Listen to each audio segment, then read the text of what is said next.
Mel Kiper Jr. released his first NFL mock draft of the offseason earlier this week, and we're going to break down who he had the Miami Dolphins selecting with the 13th overall pick. And I truly do believe Miami Dolphins fans are going to really enjoy the name and the outcome of this Dolphins mock draft. I'm Nic Rohloff. This is Dolphins Today by Chat Sports, and let's start today's video by looking at who Mel Kiper had going off the board before Miami was picking at 13. And we'll start with the top 6 here, and you see the two quarterbacks going on in the beginning portion of the draft, Cam Ward, Shedeur Sanders, and then you start to see some of those talented defensive players, Abdul Carter, Mason Graham, Tatora McMillan, who's my top wide receiver, going to Las Vegas at 6. And then we get into the next 6 picks right in front of the Miami Dolphins. You see some talented guys that Miami would be interested in, at least for them needed in their fit, like Kelvin Banks Jr., Will Campbell, also Michael Williams and Jalen Walker are two guys that I have my eyes out on for as well. And when you start to see how this mock draft shook out from Mel Kiper Jr., you'd like at least one of Will Campbell or Kelvin Banks Jr. to be on the board. Those two, in my opinion, right now are the top 2 offensive linemen in the class. Will Campbell is a versatile offensive lineman, a 3-year starter at LSU, can play left tackle, can play interior, can play right tackle. He can do it all. And Kelvin Banks Jr. is also someone who projects to potentially play offensive guard after playing multiple seasons as a starter at left tackle for the Texas Longhorns. You'd like one of those two to be on the board for Miami so they have the ability to choose if they want to go offensive line or not, because we can all agree the left guard and right guard positions are the biggest needs for the Miami Dolphins in this upcoming offseason. So when you see the 12 players that went off the board before Miami at 13, here are the top 5 players on the board, in my opinion, that Miami could choose from in this specific scenario. Malaki Starks is my number 1 guy left. You got Tyler Warren, the tight end from Penn State, I know a lot of people like.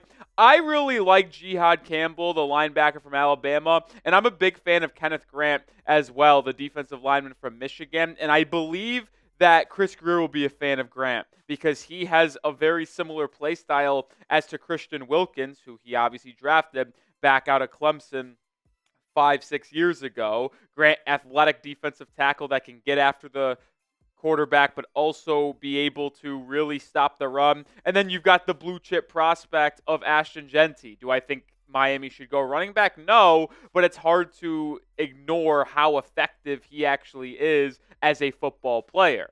And before we tell you who Mel Kiper ultimately selected for the Miami Dolphins, if you are the GM, if you are on the clock with the 13th pick, you saw the 12 players to go ahead of Miami, and you see my top 5 available, who would you pick if you were Chris Grier for the 13th pick? It's today's pinned comment, so if you get hit with YouTube ad break, scroll down, let it play, and answer today's question. Well, I'm not going to tell you who I would pick, but I'll tell you who Mel Kiper picked, and that was my number 1 guy available, who I would have also picked. It's Malaki Starks, the safety out of Georgia. And to me, I think this would just simply be the right choice for the Miami Dolphins. When you really start to look at what the Dolphins need this offseason, the top 2 needs, without debate, in my opinion, are safety and interior offensive line. And I don't see an interior offensive lineman worth taking at 13. Now, you can maybe argue Tyler Booker if he goes up that high in the draft. I know there's a lot of people who like Josh Connerly out of Oregon, Armand Membu out of Missouri. But I just think when you look at Malaki Starks, the football player, it's hard not to want to draft him, especially when you go into the offseason, you have one safety on your roster, and that's the 6th-round pick in 2024, Patrick McMorris. Elijah Campbell is a free agent. Jevon Holland is a free agent. Jordan Poyer is a free agent. And I don't know and I don't believe that Poyer will come back because he stinks and he's older. And when you talk about Jevon Holland, I think he might ultimately price out Miami by getting a deal close to $20 million on annual average salary. So when you look to the offseason, the Dolphins need to completely overhaul this room. I actually think McMorris can be a solid third safety this upcoming season. So I'm fine having him slotted in as your third guy. But you need to find a new starting free safety and a new starting strong safety to have McMorris kind of fall back to that third safety role. And then maybe you also pick up another one in free agency to be that fourth safety plus special teams guy. Maybe Elijah Campbell comes back. I'm not so sure. But you need to clearly address the safety room in both the NFL draft and free agency. Get young talent in here as well as some veteran leadership as well. And when Mel Kiper Jr. made the selection of Starks, this is what he had to say. No college defense has ever had 3 players go in the top 13 of the same draft, but Starks could join the early run on Bulldogs. He closes well and makes plays on the ball. With 67 tackles this season, he works well in space. And he's versatile, lining up in a traditional safety over the slot. Jevon Holland and Jordan Poyer, the Dolphins starting safeties, are both free agents this offseason, so Miami could certainly address the back line here. An offensive or defensive line upgrade could also be the move, though. So Mel Kiper knows what Miami needs. But I'll be honest here. I think Malaki Starks is the top 5 player in the NFL draft. I do. When you look at pure talent for their respective position, I think Starks is a top 5 player in the draft. And I think he'll ultimately fall down the board on the day in late April slightly, just due to the fact that he is a safety, and safeties don't have that much need in something that people want. Right? It's not the most wanted position. I'm struggling to find the word here, but I think he'll fall down the board because it's not a position of importance per se. And we'll talk about more on Starks and break him down as a prospect, but we are sponsored by Public Rec. My new and what I've been loving to wear out in public. I love Public Rec. And let's be honest, guys, wearing uncomfortable clothes just isn't worth it anymore. Why settle for restricting fabric when you can have something that looks sharp and feels as comfy as your favorite sweats? This year, make the switch to Public Rec where comfort rules. For a limited time, our listeners can get 20% off your entire order with code CHAT20 at publicrec.com. That's 20% off when you use promo code CHAT20 at publicrec.com. I love Public Rec in so many different ways. They've got great pants. They got great shirts. They got hoodies. I wore a waffle net hoodie on an earlier video this week. I got the long sleeve shirt on right now. Their Daymaker pants are legit. They look nice. They feel like sweatpants. I got their work pants as well that make me feeling comfortable going into work and looking sharp when I'm going out to dinner. There's nothing I love more than putting on a nice little set of Public Rec attire. So make your New Year's resolution a comfortable one. No more pants that pinch, tug, or annoy. For a limited time, you can get 20% off at Public Rec by using code CHAT20 at checkout. Just head to publicrec.com, use code CHAT20, and you're all set. Oh, and when they ask you where you found them, be sure to mention our show. It really helps us out. Find our perfect fit and never compromise comfort again with Public Rec, where comfort rules. All right, as we get back to talking about Malaki Starks, he was one of the most productive safeties in all of football last season at the collegiate level. Played for multiple years as a starter for the Bulldogs. He tackled extremely well, which is probably the top reason why I want Malaki Starks, is because after watching Jordan Poyer and Jevon Holland miss so many tackles this year, I want a sure-handed safety that can do it all, and Starks certainly does that. A missed tackle percentage of only 8.1%, ranking top 15 in college, was good in coverage as well. QB rating, not the best for Starks, but completion percentage, only allowing 2 touchdowns, had a takeaway. Certainly was better in coverage the couple years prior to his final season as a Bulldog, but he's still really, really good in coverage. He has the fluidity and movements of a nickel corner who can really do it all. And that's the part that makes me so intrigued by Starks as a prospect, is that he is a versatile type of guy, and I love versatility, which is also why I love public rec, by the way.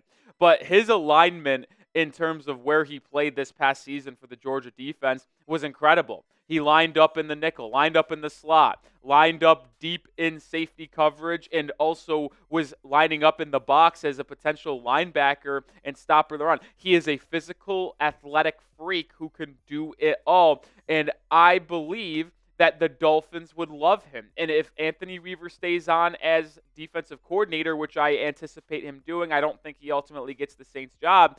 I think this would be a home run kind of draft pick. You saw Anthony Weaver work with a defense that included Kyle Hamilton and his versatility in Baltimore. That's why I thought Jevon Holland was going to have a career year this year, is because I thought they were going to use him like Hamilton. They didn't. He wasn't as good as you would imagine, that being Holland. Maybe Starks is the guy that Anthony Weaver kind of identifies as the person they can add to that safety room and be a ranging rover type of guy.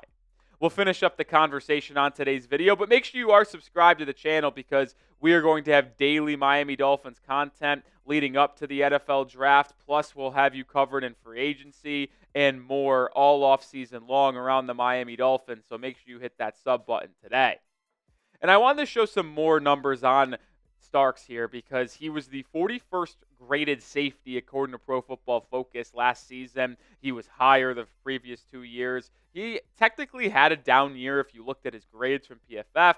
Now, the eye test tells me he still was extraordinary, but you see the other two numbers. Top 20 in all of college football in run defense and tackling. There is a common theme here on why I like Starks. It's because he is good in coverage and at least average enough in coverage, but he's elite in tackling and stopping the run as a safety. Because the Dolphins' biggest need is more physicality and a better mindset in terms of tackling in that secondary. Too many players in the Dolphins secondary this past season, Kader Kohou, Poyer, Jevon Holland, did not come up and make tackles in the run game, which kind of contributed to the soft and struggling nature of this defense at times in cold weather games. And that's why I love Starks so much. He's got the ability to cover like a corner and the fluidity, the hip movements. You just see it, the way he can turn and cut on a dime and run side by side with some of these slot wide receivers and tight ends. But he has the physicality to make plays in the run game. It's just someone that I truly believe would be a home run pick by Chris Grier and the Miami Dolphins, be able to come into this team right away and be a contributor on the defensive side of the football. It would make your team better. He's a BPA pick, but I also truly believe it's one of the biggest positions of need, be a home run selection by Chris Grier. Make the call. Would you draft Malaki Starks at pick number 13? Let me know your thoughts on it down in the comment section as we round out today's show. I know interior offensive line is the number one need for the Dolphins this offseason. I'm not hiding away from that. I think interior offensive line is number one. I think safety is number two. And I know a lot of people want to address the offensive line in the NFL draft, but I feel like it would be a mistake to pass up on Malaki Starks if he's on the board in late April. Now, if Will Campbell and Kelvin Banks are there and you're picking between Starks, Banks, and Campbell, and you ultimately choose to go with one of the offensive linemen, sure, I will not complain about that because of that position of need. But Starks is just such a game changer. I don't want the Dolphins to make the same mistake that so many teams did a couple years ago in the NFL draft when they all passed on Brian Branch. He fell to the second round, and he's been an absolute star in Detroit as that versatile safety that does it in the run game, in the nickel. I think Starks is better than Brian Branch in that regard. So I think he'd be able to make even more of an impact right away for this Miami Dolphins team. I know safety is not the most important position in the NFL, but you do need to find a long-term replacement for Jevon Holland there. I think Malaki Starks would be that, and we'll ultimately see what Miami does in the free agency period, because who knows? If the Dolphins sign two high-level veteran safeties in NFL free agency, well, then maybe they don't draft one in the first round because they have Patrick Morris and they draft one in the middle rounds. But that is why you have to subscribe, because right now I feel like Starks should be the pick for Miami at 13 if he's on the board. But after free agency, who knows if that will be the case, and we'll have you covered with every move the Miami Dolphins make this entire NFL offseason. Hit that sub button. Help us get to 68K subs.